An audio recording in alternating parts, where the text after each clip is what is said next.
We learned about the second injury after the Department of Corrections gave us access to maintenance records obtained through a public records request. Problems with the bunk beds were first revealed when an inmate struck by a collapsing upper bunk as he slept decided to sue the Department of Corrections. Attorney Mike Kramer is handling that case. He had a 300-pound cellmate that was on top of the bunk that came crashing down and landed on his temple as he was sleeping. This is that bed, just one of some 900 beds within the overall facility.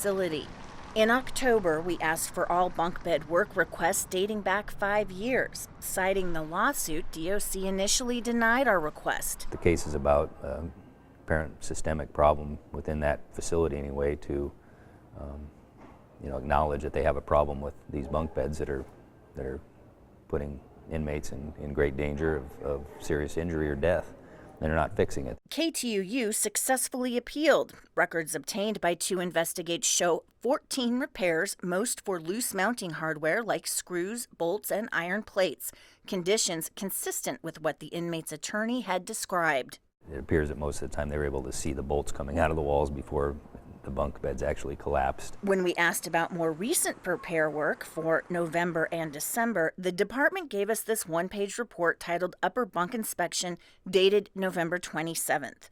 The report shows 4 bunks needed immediate repair, and that 25 other bunks, more than double the amount of beds flagged for repair in the past 5 years, had slight movement but were still operational. Compared to the prior work request, this one-page report stood out as unusual. Curious about what prompted it, we asked, had there been recent bunk bed-related injuries? Sarah Gallagher, a public information officer for the Department of Corrections, confirmed by email that there had been what she described as a minor injury. KTUU has since learned a bunk bed collapsed November 26th, one day before the November 27th inspections. The new details revealed in a second lawsuit filed January 2nd, again by attorney Mike Kramer on behalf of an inmate identified only as JJ, who, according to Kramer, required brain scans and head staples.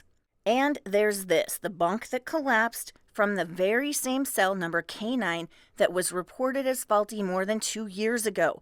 Maintenance records show it was repaired about a week and a half later.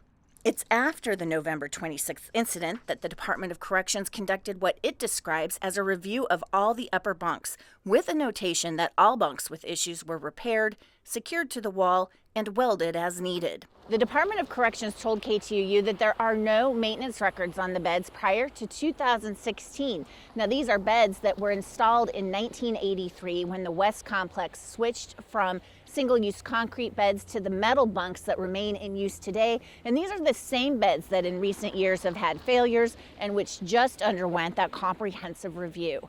For 2 Investigates, I'm Jill Burke.